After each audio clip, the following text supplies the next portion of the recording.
कि वादों की गठरी उठाए फिरते हैं, हक की बातों को दबाए फिरते हैं, रोजगार के नाम पर मिलती है तालीम और सपनों को बहलाए फिरते हैं। राज्य सरकार को केंद्र सरकार द्वारा कोयले की रॉयल्टी के जो देने थे 1,36,000 करोड़, हमारे माननीय मुख्यमंत्री हेमंत सोरेन जी के बार बार वहां पर पत्र लिखने के बावजूद अभी तक वो पैसा नहीं दिया गया है। सहारा ने न जाने कितने गरीबों को बेसहारा कर दिया है। गरीब जनता का सहारा में डूबे पैसों को वापस दिलाने में केंद्र सरकार झारखंड राज्य को बिल्कुल मदद नहीं कर रही है। केंद्र सरकार के सबका साथ सबका विकास के दावे के बावजूद बजट भाजपा शासित राज्यों का पक्ष लेता हुआ और झारखंड जैसे विपक्ष शासित राज्यों में राशि और परियोजनाओं के आवंटन में भेदभाव करता हुआ साफ प्रतीत होता है। युवाओं और छात्रों में डिप्रेशन और आत्महत्या खत्म करने के लिए व्यापक स्वास्थ्य नीति और बड़े बजट की आवश्यकता है। Shrimati Mahua Manjhi. Thank you honourable vice chairman ma'am. 5 minute थोड़ा मुझे एक्स्ट्रा चाहिए क्योंकि इधर भी आपने दिया है। झारखंड का मैं अकेले प्रतिनिधित्व कर रही हूँ। फाइनेंस मिनिस्टर और ऑनरेबल निर्मला सीतारमण जी द्वारा प्रस्तुत केंद्रीय बजट 2025-26 ने व्यापक आलोचना को भी जन्म दिया है। केंद्र सरकार के सबका साथ सबका विकास के दावे के बावजूद बजट भाजपा शासित राज्यों का पक्ष लेता हुआ और झारखंड जैसे विपक्ष शासित राज्यों में राशि और परियोजनाओं के आवंटन में भेदभाव करता हुआ साफ प्रतीत होता है। झारखंड भारत में सबसे समृद्ध संसाधन युक्त राज्यों में से एक है, जो कोयला, आयरन ओर और अन्य खनिजों के विशाल भंडार के माध्यम से राष्ट्रीय अर्थव्यवस्था में महत्वपूर्ण योगदान देता है। इसके बावजूद इस बजट में राज्य की बड़े पैमाने पर अनदेखी की गई है। राज्य सरकार को केंद्र सरकार द्वारा कोयले की रॉयल्टी के जो देने थे 1,36,000 करोड़, हमारे माननीय मुख्यमंत्री हेमंत सोरेन जी के बार बार वहाँ पर पत्र लिखने के बावजूद अभी तक वो पैसा नहीं दिया गया है और इस बजट में भी उसका कोई ऐसा उल्लेख नहीं किया गया है, जबकि उस पैसे से हमारे राज्य में बहुत काम हो सकता है और माननीय हेमंत सोरेन जी का जो सपना है अपने समृद्ध राज्य को देश का नंबर 1 राज्य बनाने का, वो पूरा हो सकता है। इसलिए मैं रिक्वेस्ट करती हूँ कि जल्द से जल्द उस राशि का भुगतान कर दिया जाए। झारखंड में धनबाद में आप जानते होंगे कि झरिया में कोयले पर आग लगी हुई है ज़मीन के नीचे सालों से।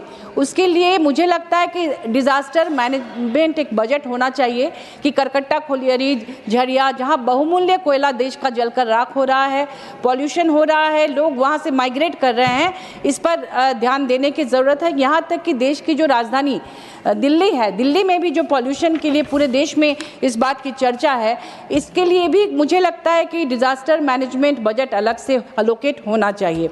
गरीब जनता का सहारा में डूबे पैसों को वापस दिलाने में केंद्र सरकार झारखंड राज्य को बिल्कुल मदद नहीं कर रही है।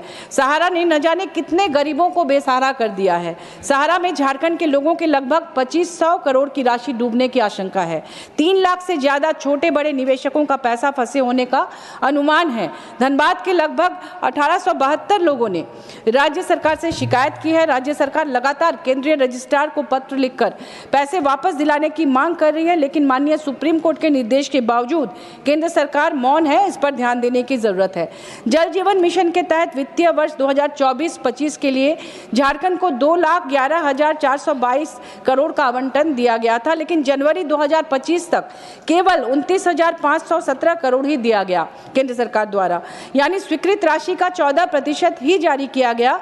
कई ऐसे इलाके हैं जहां हमारे राज्य में जहां जल की भयानक समस्या है, उसकी किल्लत है, हाहाकार मचा हुआ है। झारखंड का एक जिला है गांडे, जो बिहार से सटा, एक विधानसभा क्षेत्र है गांडे जो बिहार से सटा हुआ है। पिछले साल मई के महीने में मैं वहाँ गई थी तो मैंने देखा, एक व्यक्ति ने कहा गांव का कि मैंने 10 दिन तक वो स्नान नहीं किया था। अब वहाँ पर जितने भी जल स्रोत हैं लगभग सब सूख चुके हैं, चापानल, कुआं, कोई काम नहीं कर रहा है। इसलिए जल जीवन मिशन के लिए जो स्वीकृत राशि है वो अविलंब हमारे राज्य को दिया जाए। एनसीआरबी का 2022 का डेटा उठाकर देख लें, भारत में आत्महत्या दर 12.4 प्रति 1 लाख के साथ दुनिया में सबसे अधिक है और मानसिक विकारों का इलाज प्राप्त करने में 83% की कमी है, जो चिंताजनक है। इसके बावजूद मानसिक स्वास्थ्य को पर्याप्त वित्तीय समर्थन नहीं मिला। युवाओं और छात्रों में डिप्रेशन और आत्महत्या खत्म करने के लिए व्यापक स्वास्थ्य नीति और बड़े बजट की आवश्यकता है। झारखंड में रांची स्थित CIP भारत का सबसे पुराने और प्रतिष्ठित मानसिक स्वास्थ्य संस्थानों में से एक है, लेकिन इस वर्ष के बजट में इसे पूरी तरह से नजरअंदाज किया गया है। यह राजस्थान अपने वातावरण और जलवायु परिस्थितियों की वजह से मानसिक स्वास्थ्य देखभाल के लिए आदर्श माना जाता है, फिर भी केंद्र सरकार इसकी उपेक्षा कर रही है। जहां आपको पता होगा कि तेजपुर स्थित LGBRIMH को करोड़ों रुपए आवंटित किए गए हैं, वहीं CIP रांची की उपेक्षा की गई है। यह मानसिक स्वास्थ्य सेवा के संसाधनों के असमान वितरण पर गंभीर सवाल खड़ा करता है और गैर भाजपा शासित प्रदेशों के साथ पक्षपात करने का एक उदाहरण प्रस्तुत करता है। इस बार के बजट में ऐसा प्रस्तावित है कि प्रधानमंत्री इंटर्नशिप योजना 2024 के तहत भारत सरकार देश के प्रमुख कंपनियों के साथ मिलकर अगले 5 वर्षों में 1 करोड़ युवाओं को इंटर्नशिप प्रदान करेगी। इंटर्नशिप के दौरान युवाओं को 5,000 प्रतिमाह का भत्ता मिलने की बात कही गई है, जिसमें 4500 रुपए प्रतिमाह सरकार देगी और 500 प्रतिमाह कंपनी देगी अपनी तरफ से। यहाँ इस बात की तरफ ध्यान दिया जाना जरूरी है कि 500 रुपए प्रतिमाह जो कंपनियां देंगी वह उनके पूर्व निर्धारित CSR से जाएगा, यानी इस तरह अगले 5 वर्षों में अपने CSR के मद में सीधे 500 करोड़ रुपए की कटौती कर दी जाएगी। यानी यह योजना पहले से चल रहे कॉर्पोरेट सोशल रिस्पॉन्सिबिलिटीज की कीमत पर भाजपा सरकार का अपना विज्ञापन है। इस तरह शेष 4500 रुपए प्रति माह किस मद से देने वाली है, यह भी स्पष्ट नहीं है। बहुत संभव है वह भी किसी पूर्व निर्धारित बजट का डायवर्शन है।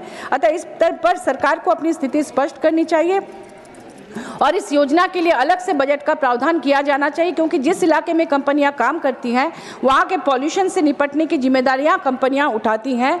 प्रोजेक्ट अफेक्टेड एरिया में CSR फंड का इस्तेमाल art, culture, education, sports, women empowerment, गरीबी उन्मूलन, लोकल इंफ्रास्ट्रक्चर डेवलपमेंट जैसे महत्वपूर्ण कल्याणकारी योजनाओं के लिए किया जाता है, जिन्हें सरकार अपनी तरफ से इंटर्नशिप मद में खर्च करने को बाध्य कर रही है। जबकि सच तो यह है कि इंटर्नशिप के बाद बस 2 मिनट कोई जॉब गारंटी नहीं है, जैसा कि मुझे मेरे सवाल पर माननीय मंत्री जी ने कहा था।